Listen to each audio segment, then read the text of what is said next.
What's up, guys? Atapark here, and today I want to share with you a story of a time when I was in the Marine Corps. I want to share with you an experience that I had, and while I find it, even to this day, to be fairly humorous, there is most definitely a lesson that can be drawn from this story, especially for you raid leaders or you guild leaders that are looking to make those fine-tune adjustments when it comes to leading your raid to be successful and kill bosses. So just as a heads up before we get into the meat of this video, I did have a kind of a special project that I've been working on. However, the first pass for it, I'm not too terribly pleased with the quality of it, and I definitely need to go back and make some changes. So that's the excuse as to why content has been a little lacking for the past few days. And I do apologize for that, but please understand that I'm going to try a few new things, and hopefully in the end they will pay off. Anywho, going back to the meat of this discussion, I'm going to share with you guys a time when I was in the Marine Corps and an experience that I had, and I want you, especially you raid leaders, and even you guild leaders, to take something away from this. So when I transitioned to the 15th MU, that's 15th Marine Expeditionary Unit, for those of you that are not too savvy when it comes to military or Marine Corps lingo or wording, the MU or Marine Expeditionary Unit basically are the dudes that go on the ship. Not the aircraft carriers, but the small battle groups is I guess a decent way of putting it. You go out and it's the ship-to-shore capability. We're talking hovercraft. We're talking, beach landing, stuff like that. That is, in essence, what the Marine Corps is built around doing, is that ship-to-shore capability. Now, one of the things that the officers for the MU are, at least my understanding, and I was enlisted, but my understanding is the officers are required to pass this certification process, very similar to some of the enlisted guys. You have to get certain things checked off before you're allowed to deploy. And one of the things that officers have to go through, and I know every time I say it and I think about it, and you guys are going to think about it, and it's an immediate knee-jerk response, but the training course is R2-P2. And of course, we're going to thank the droid, but it's nothing like that. Nothing Star Wars-esque. But it is a, if I remember correctly, 2 to 3 week exercise in which you go to Coronado Bay, home of the Navy SEALs, and oh my God, it was so beautiful there. Coming from Camp Pendleton, very beautiful. Beaches right there, SEALs are right there. It's a really cool place to be. But the whole point of this training course for these lieutenants all the way up to the colonel is they sit you in a room and they go, hey, today country X attacks country Y. The United States is allied with country Y. Here are your troops. What do you do? And you run through these exercises, and then the next day they go, country X just launched a missile with chemical, whatever in it. Here are your resources. What do you do? And you go through this day and day and day and day. And we're talking, some top secret stuff that's kind of thrown out there. And in general, it's a really good exercise, at least I would imagine. Again, I did not partake in the exercises themselves, but to familiarize yourself with different scenarios and how you would react, at least on paper. So I was sent up along with a second Marine as the IT support. It's what I do, for my 9-to-5 job. It's what I did in the Marine Corps, besides being badass. was IT support. I was a computer nerd and still am. And we were sent up to provide support for all of these officers for this 2 to 3 week course. And so we would go in there and we would reset passwords to help people log in and, normal IT stuff. And we carried with us a ton of equipment, laptops and hard drives and, CD burners and printers and monitors and all this stuff. And we went through this entire 2 to 3 week, and for sake of the story, let's say it was 3 weeks. So we went through this 3-week course where we're providing support.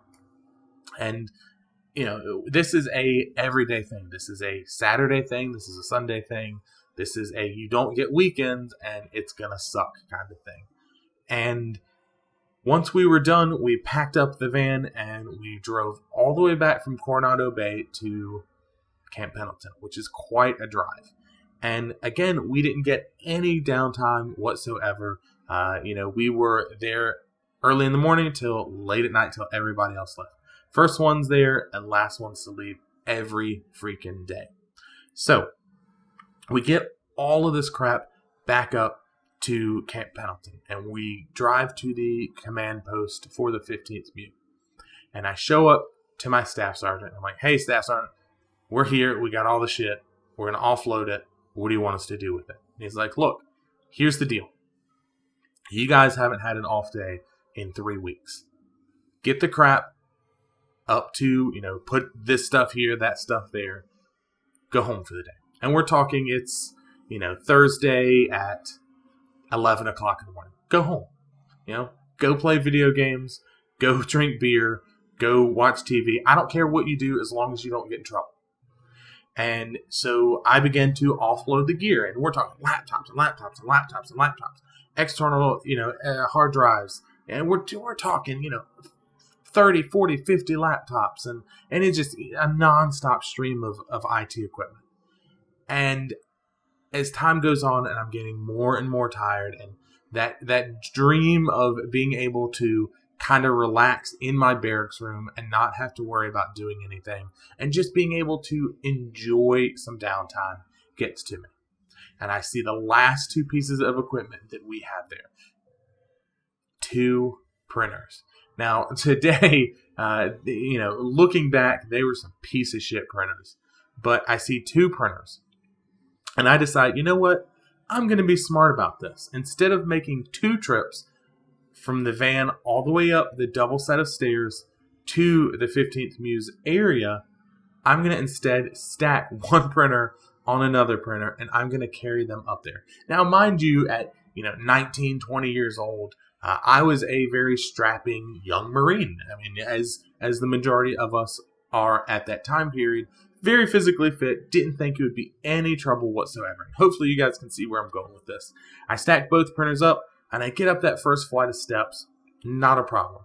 And I start to walk up that second flight of steps, and I don't know if the earth moved, I don't know if the stairs moved, I don't know what the deal was, but that top printer in slow motion falls. And it slams and hits the ground and tumbles downward. And the first thing that comes to mind is, shit. I've just dropped this printer. This is government property. This is somebody's printer. And in the Marine Corps, equipment is sometimes hard to get a hold of. So when something breaks and you lose it, not cool, dude. Really not cool. That's a party foul. And I walked that second printer up and I put it down. I cleaned up my mess. I threw everything away because the printer was destroyed. I mean, it fell down 2 flights of stairs. There were plastic little gray pieces of printer just begging to be put out of their misery. And I threw all of it away, cleaned it up. You could not tell whatsoever that there had been a printer murder 5 minutes before. And I went up to my staff sergeant after offloading gear for 20, 30 minutes. I said, hey, staff sergeant.